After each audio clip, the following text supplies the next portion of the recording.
What's up, guys, and welcome back to my reading journey. Hope we're all doing absolutely fantastic. And today, as usual, we're going to continue the book by Cicero on the ideal orator. It's going to be the 66th part of the third book, so let's get started. Summary of the proceeding.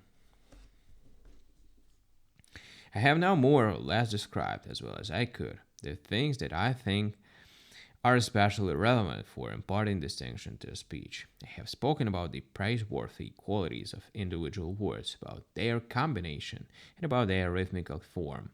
But if you are also asking about the general character and complexion, as it were, of a speech, there is one kind that is full, but at the same time rounded, another that is slender, though not without vigor and force, and the one that has a share in both of these, and is commanded for a certain moderation.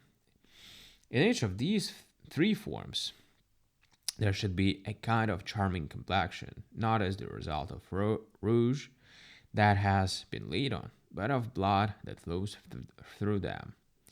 Then finally, we must shape our orator with respect to both words and thoughts, so that he will act like those who fight with weapons, or in the polyastrum. They believe that they should not only take account of how to strike and dodge, but also of how to move with grace.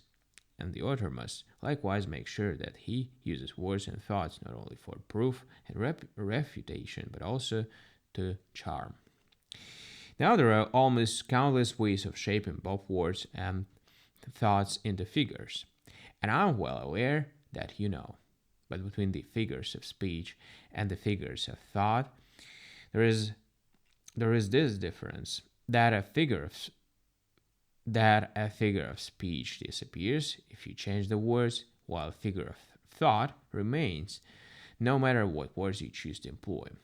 Now I think I ought to remind you, even though you are actually already doing these things, not to think that there is anything else to be done by the orator, at least if what he does is to be outstanding and admirable.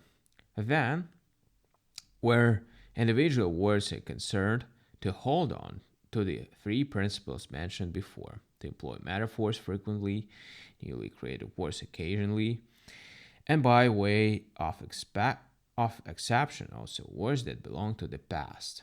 Moreover, in continuous speech, once we have paid attention to the smoothness of word combinations and observed the principle of rhythms that I have discussed, we must mark our whole oration with a host of shining lights, so to speak, figures of thought and of speech. Okay, guys, so we've done with another part of this great book, and we're going to continue tomorrow the next one. Thank you for joining me today in these reading sessions. See you tomorrow. Bye.